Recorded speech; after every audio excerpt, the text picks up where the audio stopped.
Good morning, afternoon, and hello. I'd like to welcome everybody to our webinar today, the Nonprofit Digital Divide and Online Learning. My name is Max Smith. I'm the Communications Director for 501c Services. As many of you already know, 501c is the nation's oldest provider of full-service alternatives to state-run unemployment insurance programs. We operate the 501c Agencies Trust, Boy Scouts Unemployment Plan. We also have U-Insure, which is targeted for tribal organizations and municipalities. We also have about 2,200 organizations for our services. Just a little bit of housekeeping before we get started, before I introduce our speakers. If you have any questions today, please feel free to go ahead and shoot those to us via the questions tab. Our speakers will stop periodically to answer questions, and we will also have a question section at the very end. So if it comes up, go ahead and shoot it to us, and we'll address it either during the presentation or after. The materials, the slides, of course, are available in your handout section of the GoToWebinar browser. We will also email them to you later today, so that you'll have those available. Also, if you're here for HRCI or SHRM credit, you all know the drill. There's a post-event poll that you have to fill out for me. You need to indicate which of those two or both accreditations you want, and I will shoot you those codes later today. The poll pops up when we're done, and also will be in our post-event email, which you will get about an hour later. So having done all that, I'm going to go ahead and introduce our great speakers today. Susan Tomlin-Schmidt is the president of Nonprofit Leadership Alliance. She's spent about 25 years advancing nonprofit missions, and she currently leads the Alliance's network of 40 universities and colleges, so we appreciate her being here today. And we also have Mareeha Niaz, who is a senior associate at Independent Sector. Her work encompasses ethics and accountability, racial equality, and leadership development. So ladies, please welcome yourself to the broadcast. I'm going to go ahead and turn the session over to Susan now, hopefully.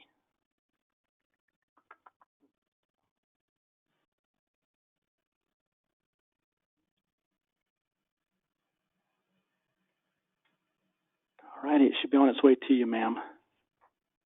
Okay. Good morning. Yes, you look great. We're good to go. All right. Great. Well, very happy to be with you all this morning. As Max said, I'm the president of the Nonprofit Leadership Alliance, and I'll tell you a little bit more about what we do in a minute. We're headquartered in Kansas City, where we got a surprise snow last night. So that's what we're dealing with this morning is crazy traffic and the Midwest weather. But I'm happy to be with you and glad that it's by webinar, so you all didn't have to travel here in it. Mareeha. Good morning, everyone. Thank you so much for taking the time today to learn a little bit with us, and just really looking forward to it. I'm a senior associate in Independent Sector, as Mac mentioned, and my organization is a membership organization that brings together the two halves of the charitable sector, both nonprofits and foundations, and we'll definitely get into a little bit more about how we operationalize some of that work in our organization. And thank you. Really excited to do this. So we'll hand it off. And Susan, if you wanted to talk a little bit about the Alliance. Yes. So as I said, we're the Nonprofit Leadership Alliance. Depending on how long you've been in the sector, you may have first known us as American Humanics, which we were founded under that name over 70 years ago. And our goal is to develop talent for the nonprofit sector. And we do that through two programs. The primary one that we've been doing for the longest is the Certified Nonprofit Professional Program, or CNP. And we offer that online and through our affiliated campuses. And then the second program, which is newer to our portfolio, is Leaderosity. And it's an online program, an online training and development platform where we are helping nonprofit organizations create and convert their trainings from face-to-face to a virtual environment. So we have been focused on the topic of today's session for many, many years, and we're happy to bring what we've learned to you today.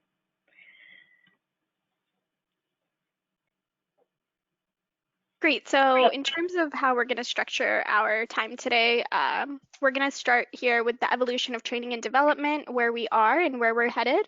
I'm going to come in with a case study specific to independent sector and some of the work that we've done. And then we want to close out with discussing how we should be building a culture of learning, leave you with some resources and have a Q&A. We will note that Susan and I are happy to take questions throughout. So if you want to go ahead and use the chat feature and message everyone and or send a question to staff, we're happy to kind of keep a pulse there and continue to answer questions as we're going through the presentation. Thank you. Great. Okay, so I wanted to just start by going over the history of training and development in our sector. And for those of you who have been around just a moment, like myself, you know that the role of human resource officer has drastically changed in our sector, and especially when it comes to talent development. So back in the not so distant past, we were expected to be experts on anything that we were training on. And much of our training was done in-house. We just didn't have the resources to go outside. So we pushed content to listeners, and that's how we saw our role as training and development. Now that's really changed, and just to use a sports analogy, the HR professional in our organizations was the quarterback. They called the plays, ran the ball, whatever was needed to get their training and development done. So I'm in a sports family. I'm going to use a couple of sports analogies as we go through. This is actually my son. He's not a quarterback, but I thought I might just give you a glimpse of my people. So slowly we changed our understanding of the value and the importance of talent management. We started this shift and we began to understand how critical talent is to accomplishing our mission. Human capital is our organization's greatest assets, and our boards and the leadership saw the importance of these investments. So we started dumping resources into talent development. We swung the pendulum back the other way, and we found much more sophisticated means for not just distributing knowledge, but really focusing on broadening mindsets. The sector, we figured out that doing things the way we continue to do it was not going to create the change we wanted. So we started investing in conferences and other mind-broadening experiences that help our staff see old problems in new ways. So really what we're talking about is training became leadership development, and the role of the HR officer shifted from the quarterback to the coach. So we no longer expected the trainer to be experts, just pushing content. We were the ones that were watching the trends. We were analyzing the needs of our constituents, of the collective sector, of the individual. And we were making recommendations that ensured our organization's engine purred right along. How can we move things forward and at a greater pace, accelerate? At least that's what was happening in corporate America. But for the nonprofit sector, we started to watch the divide between the two sectors deepen. And we watched as organizations were shamed for having high administrative expenses. And so we began to cut. Most funders want us to spend at least 80% on programs, and the watchdog organizations wouldn't give us a good rating if we spent more than that. So we couldn't afford to give unnecessary perks to staff, such as travel or leadership training.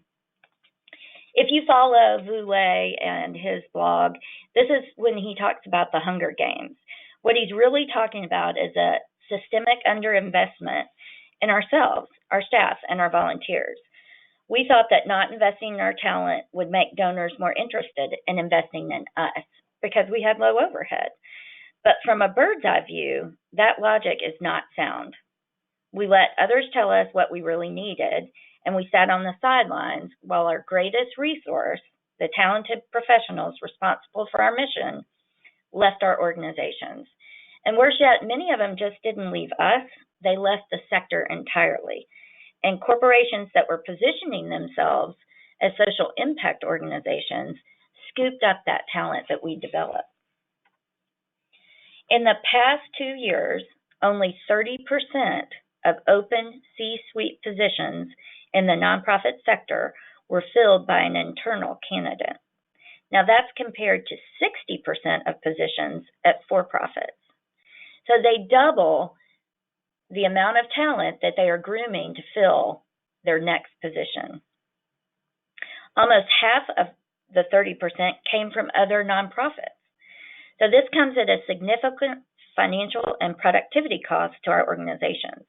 In fact, research shows that onboarding an external hire can cost up to twice the departing executive's salary. And the time it takes for an external hire to become productive is twice as long as for someone hired within. So not only are our rates much less for hiring, but the costs are costing money away from our mission at the same time. A new study by the Bridgespan Group found that in the past 2 years, 1 in 4 C-suite leaders left her position, and nearly as many told them that they plan to do so in the next 2 years. They project, Bridgespan, that over the next 8 years, the nonprofit sector could need to replace the equivalent of every existing C-suite position. If that holds true, we're just playing a case of leadership musical chairs. The fact is, in-person training and development is really expensive. We did a survey recently with independent sector, Mareeha's organization, that shows that most organizations have professional development budgets of less than $500 per person. I mean, that doesn't cover the cost of one trip to do face-to-face training. So how do we take these small budgets and create a robust and meaningful leadership training environment? That's what I want to talk to you about today, making that limited investment in training and development make the most impact. So I want to suggest a solution that could significantly change organizations' talent development strategy. While it may not be this magical panacea, it most certainly is the most promising solution that we've seen in a long time. Even looking back over the 70 years that my organization has been doing talent recruitment and development, I can confidently say the advent of technology in training and development is the most significant change we've seen. Tech can and will bridge the leadership development divide that exists between nonprofit sector organizations. For the first time in our history, nonprofits are in a position to have access to the same quality training that exists in corporate America, and for a much smaller investment. We just have to shift our thinking. To be successful social impact leaders and to achieve the critical missions entrusted to us, we have to migrate our training and development to an online space. We can take the same budget that we're using for face-to-face offerings, but use those resources to reach further and deeper. Before we go any further, I really want to define what I mean by online training. Sometimes the best way to define something is to say what it's not. So there is a distinction between online courses and conferences and online leadership training. By online trainings, I don't mean a webinar, a series of webinars, or even webinars packed with resources that we might call a course. That's really just a marketing strategy. What I'm suggesting is that these educational experiences are useful, and they can be tremendously useful in building a very specific skill. But that's not leadership training. They're one-off activities if you need to learn how to write an appeal letter, or you're looking for the basics on QuickBooks, something simple and very skill-driven. I bring this up because it's important to note that there's no standard definition of leadership training online.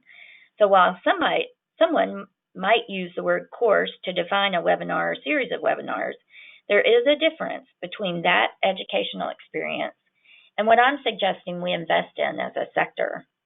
So if you see something defined as an online course or training, it's important to dig in. Look a little deeper, look at how the learning outcomes are supported, and who developed the content. So for my organization, we define online training as something that has a variety of methods to teach the content. Definitely have to include peer-to-peer communication. So it's not just the expert pushing out, but it's peers sharing what they know. A guide who can direct traffic and answer questions in the course, and a set of identified and easy to apply set of things you will learn. You have to walk away knowing what you got so that you can put it into action in your daily job. So just to sort of drive those points home, I'm going to turn to Mareeha to give us a case study of how independent sector took their course and did exactly what I'm talking about. Beautiful. Thank you so much, Susan. Providing that background on the evolution of training development and how we're feeding that into online training today is so important and allows me to talk a little bit more deeply about why independent sector has entered the online learning space and the reasons why we have found success in it. So who are we? Independent Sector, as I mentioned, is the only national membership organization bringing together the charitable community, which is both halves, a diverse set of nonprofits, foundations, and corporations to advance the common good. The way we do that is with 3 strategic drivers, and those are built around building community, accelerating sector impact, and leading on policy. With accelerating sector impact, this is where one of our programs is focused, and that program is the Principles for Good Governance and Ethical Practice. Next slide.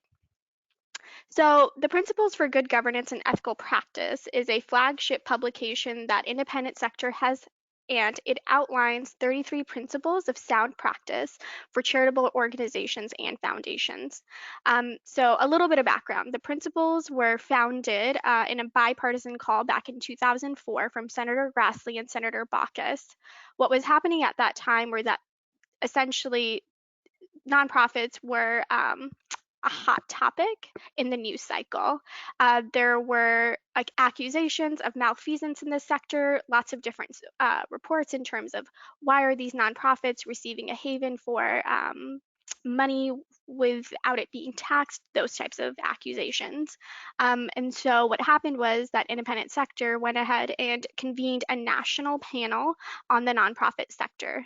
This included 24 membership organizations. It had over 125 expert advisors, and it included thousands of charities and foundations who were offering suggestions and insights. So this panel was very expansive. And essentially, once the publication was created and a report was sent back to the Senate, the recommendations within Congress were incorporated into actual legislation through the Pension and Protection Act of 2006. So the reason I want to kind of talk about this publication is that this publication is the grounding of an online course that we decided to develop in conjunction with Leaderosity and the Nonprofit Leadership Alliance. And the reason we wanted to do that was that this book is essentially a best practices guide. It provides you a lot of really great technical knowledge ranging from legal compliance, board governance, going into financial oversight, and even responsible fundraising. But those are all things that you can get black and white answers to. It's very technical answers, very technical solutions. And so how can we go from having a publication that somebody can access freely and openly to learn how to do a specific thing, like have a code of ethics in your organization, versus actually putting it into practice, having a more reflective activity that allows you to center yourself when you're thinking about ethics. So the way that we've done that is we've created a course, and I want to talk to you about 4 portions of that development and why it's been an important part of delivering our online learning. Next slide. So the course that we've created in conjunction with NLA is called Ethical Leadership: Navigating Rough waters with ease. So hopefully this kind of analogy strikes up something that means for you something really specific.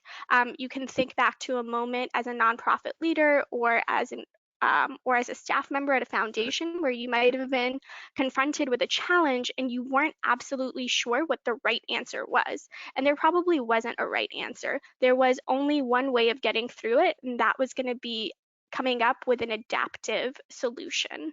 So next slide.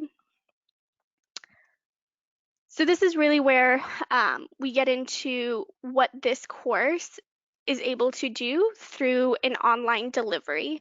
Not only are we taking content that you could take through something like an online publication or resource that's packaged with a webinar, like Susan mentioned, but really online learning through the way that you're not just receiving a technical answer, you're going into an adaptive solution mindset. Technical challenges, you have an expert, there's an authority figure, you can usually consult with the right people to get a specific answer, but with an adaptive solution or an adaptive challenge, you're going to need to work within a system and essentially negotiate across boundaries that are not necessarily specific. So ethics generally, that's how it comes down when you're operationalizing it in a board. And we've seen this happen. The best example that we're giving lately is talking about the Me Too movement. Even within the nonprofit sector, you are going to have issues that are going to arise when it comes to governance and accountability in your organization. And it might be something about as technical as making sure you have a sound whistleblower policy, but as a leader in the organization, when you're witnessing something that is related to sexual harassment, how are you going to be able to make sure that you're taking the best ethical behavior in a way and format that makes the most sense for you? So these are the types of challenges that we're talking about. And next slide. And this is why it's really important to be able to talk about these challenges at a scale that goes beyond just those in-person meetings or the traditional delivery of, we have a resource, please access it when you need it. That's a really responsive way, that's a very reactive way of providing content. And the ability to have a course that is very much centered on ethical leadership as a core set of values allows us to actually create scale and accessibility for individuals proactively. We traditionally, as an organization, put out information online. We have created a lot of webinars. We would go to conferences and provide in-person workshops or trainings that would talk about this publication, our principles, in detail. But the amount of scale you're having on a population size of, let's say, 30 to 50 conference participants is one-off. You don't know necessarily if that outcome is equitable in terms of individuals being able to access that event or conference, and there's not a lot of flexibility. Whoever shows up in the room is the person that gets to receive that content. So by allowing us to frame our content of the principles as a ethical leadership skill set, we are actually able to allow individuals to access it online and at scale. So now you don't necessarily need to be in a specific place at a specific time to be able to access this resource, and it doesn't have to be a one-time and done, and then you're constantly recreating that piece physically. You can go ahead and plug and play this. Individuals can take this on their own. You can take it as a team. It can be a great onboarding tool. We also have seen individuals on boards use it as an onboarding tool for getting a board of directors kind of level set on language around ethical guidelines and ethical standards. And it really is a way that we can allow individuals to have flexibility in how they're accessing and when they're accessing the content. Next slide. And then, as Susan already mentioned on peer learning, this is a really integral part of having the ethical leadership course offered through Leaderosity. As you're aware, there's probably dozens, if not hundreds, online learning opportunities, and those normally feed into a very massive online user base. There's not a lot of accountability, and there's no sense of a community within that online learning space. So our ethical leadership course has really allowed a classroom of adult learners to come together when they're able to plug in and out of the course and discuss either through posts, shared homework, reactions and insights for specific modules as they progress across the course. So when it's time to talk about a conflict of interest, individuals can post and say, this is actually a problem that I ran into two years ago, and this is how it was handled. Or this is something that I've been experiencing for the past month. Does anyone have any advice? And it allows individuals to connect across the country and even globally.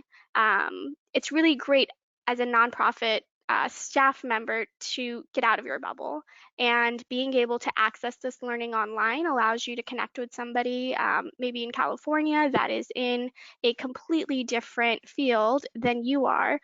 Maybe they're not an infrastructure organization, maybe they're an organization working very specifically with a population in Los Angeles, but you might be coming up with very similar challenges when it comes to governance on your board.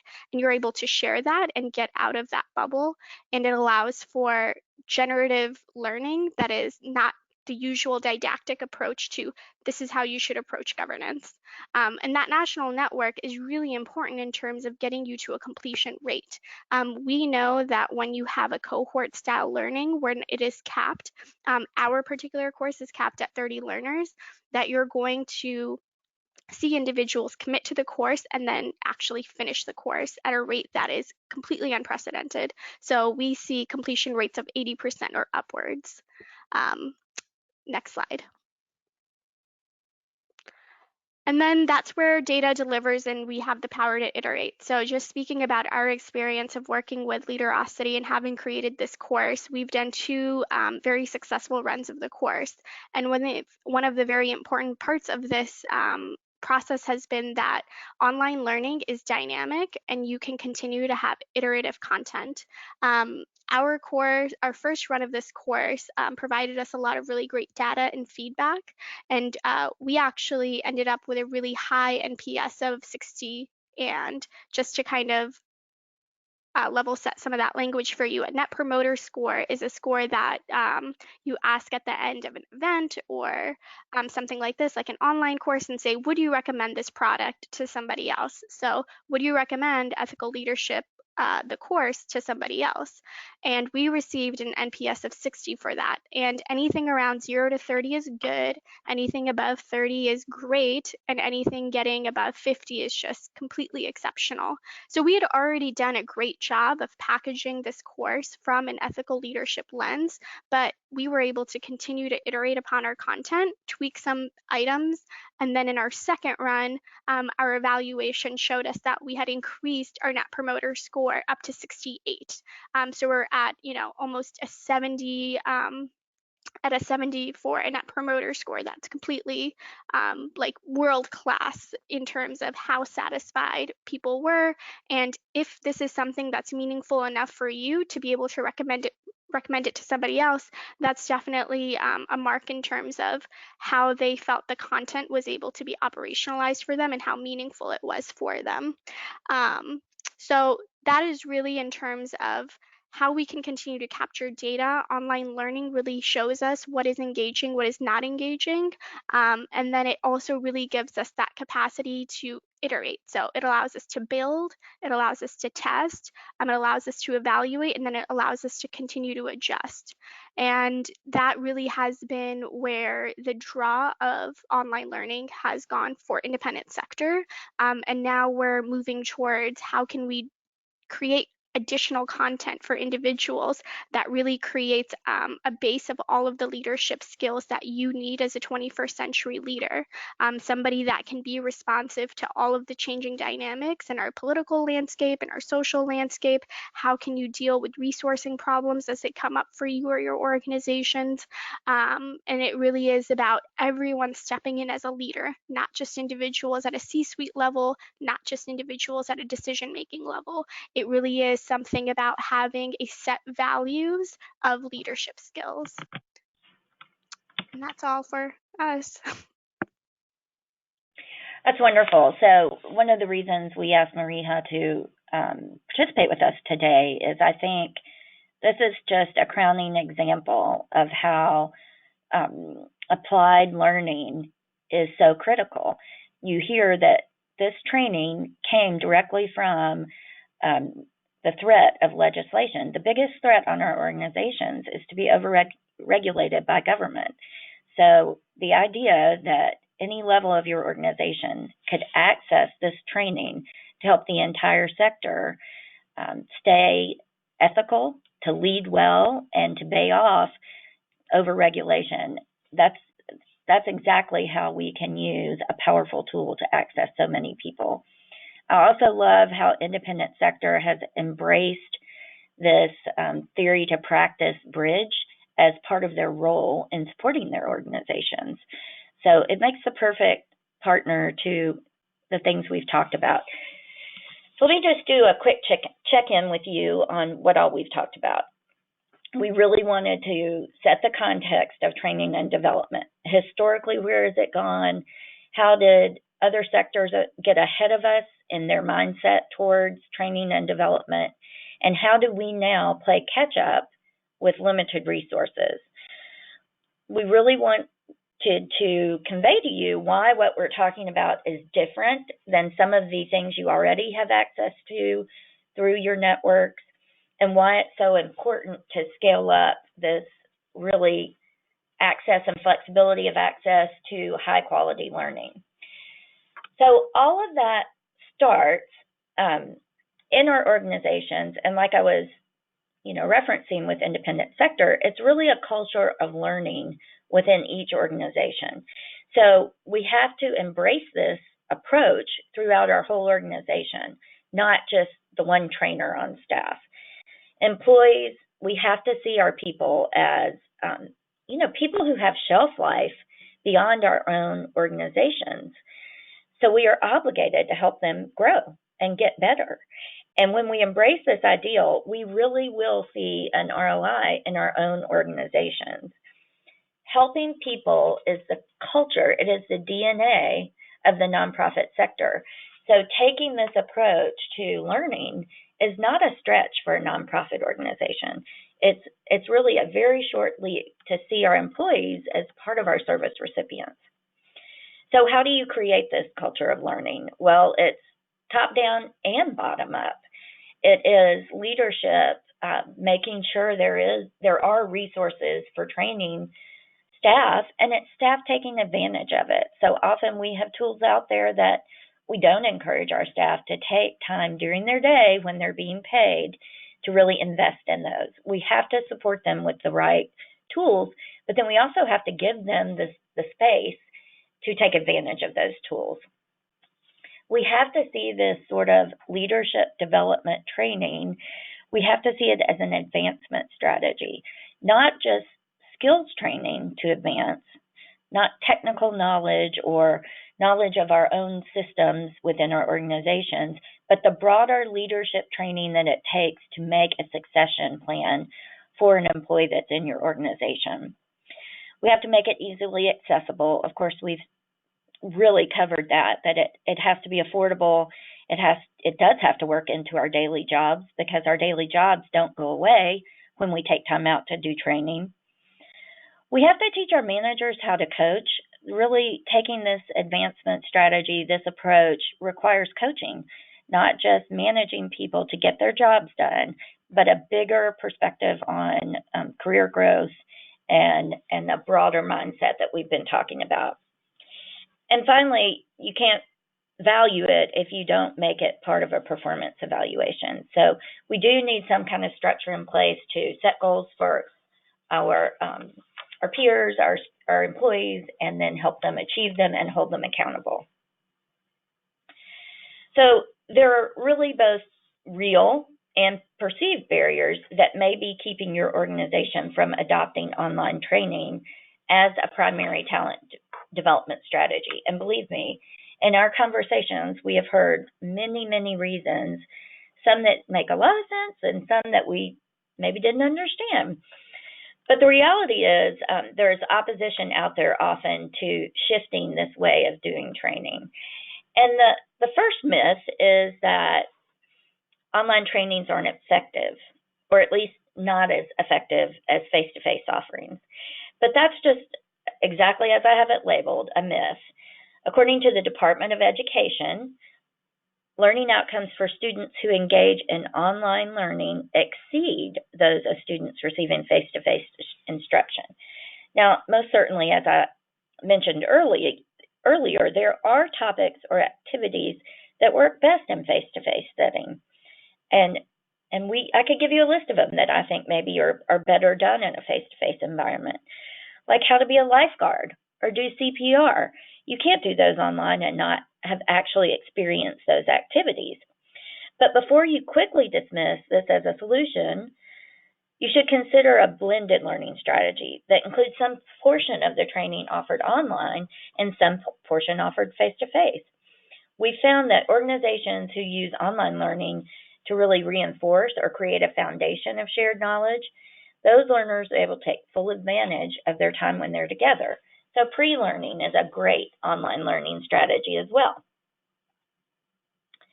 Another myth we hear a lot, online learning is well and good for some folks, but it doesn't work for everyone. And the fact is that more accurately describes your traditional face-to-face trainings. Only a small portion, 30%, are auditory learners. And these folks may learn best by hearing or having the expert push content out. But the rest really prefer to receive information in a different format. And online trainings allow you to incorporate multiple learning modalities that address all the learning styles. So much more robust in terms of finding a way to communicate to everyone in the best fashion for them to learn. There's a misnomer that online learning works great to train people in technical skills, but isn't a space that allows for the broadening of one's mindset. In other words, leadership development. But that's really an outdated view of online trainings. Online courses today can be dynamic, they can be very engaging, and they allow space for you to learn, teach, and build your network. The key is to build your classroom backward and establish where you want to go first. Then it's easy to build group activities, peer feedback, other peer learning strategies, so many things you can do to help the people you're training get there. So the opportunities are limitless, and I hope our conversation today has really helped you turn your stop sign, the stop you get to when you start thinking about how you could implement online training in your organization. I hope thinking through this has really turned that into a go sign. I do want to share, as promised, some resources, online nonprofit courses. Plus, Acumen has a large body of work that's out there. The Allstate Foundation does a really nice job with providing some online programs that are a little bit longer. N10, Nonprofit Ready, of course, have great online trainings available. And then I do encourage you to look at our site, leaderosity.org, and see what offerings we have available, much like the one that Mareeha discussed. In risk mitigation, the Nonprofit Risk Management Center, they have a lot of online trainings. They do a lot of online coaching and consulting as well. And if you do think there's an opportunity for you to convert some of your trainings or offer new trainings to any constituent population in your organization, if you just want to explore that, please get in touch with us through leaderosity.org, and we'd be happy to help you think through how that might work. So that's all for the formal presentation part of this discussion we're hoping to have. I will open it up to questions, or Mareeha, if you thought of something else you'd like to offer, that'd be great.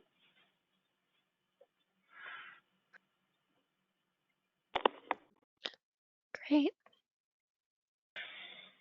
So it looks as if someone's asked, their organization has some content, but not really enough to do an entire course on their own. That could be daunting. You feel like you have a 2-hour seminar, but you really want to do something more significant. There are a lot of resources out there, and there's certainly a lot of the experts that we talk about are more available when they can be when they can present or share their content in an online environment. So it is very easy to blend resources and complete a learning outcome with other people's content. We do it all the time with our partners, reach into our network and find practitioners or scholars who focus on a single topic, and we can bring it together and enhance what an organization already has. So just because you don't have fully developed or enough content, that shouldn't stop you from exploring this strategy. It's very easy to develop or enrich or enhance content that already exists. Having offered any amount of the training face-to-face will help you so much in converting to an online environment, because you know what works, you know what didn't, you know what was missing, you know what the questions were that came after the fact, and you can incorporate all of that very quickly. You can update things as you offer the trainings multiple times. So that shouldn't be a challenge as you think through how to move training online.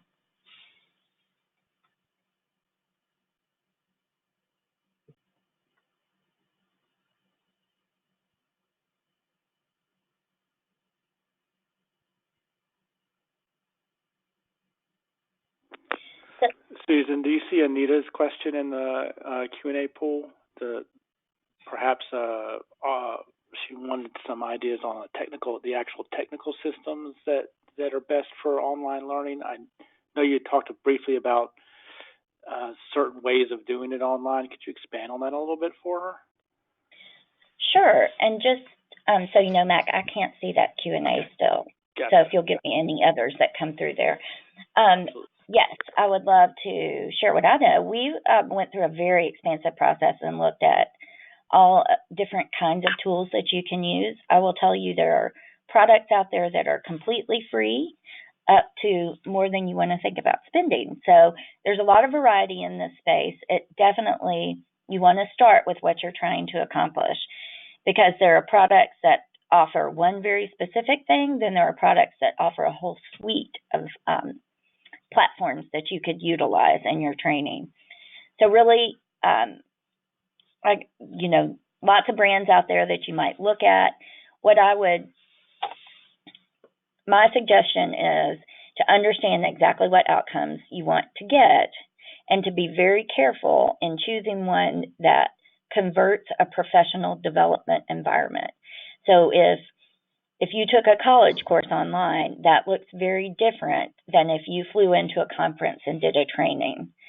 So you want to replicate that flew into a conference and did a training environment. And the big piece of that is peer-to-peer learning, easy access to resources and peer-to-peer communication.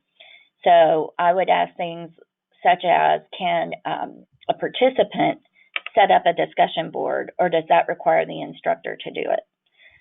You want a lot of easy, fluid communication between your participants. So I would look for things like that. You also want to look for this idea that I referenced several times about modalities. If what you're getting is just a glorified PowerPoint slideshow, that is not going to be as engaging as a more robust and dynamic system that will allow you to present content in a variety of ways. That's really where you get the learner engaged and coming back, is when it's not boring, right? So I would look for variety in modality of how you present the information, and I'd look for really strong peer-to-peer communication.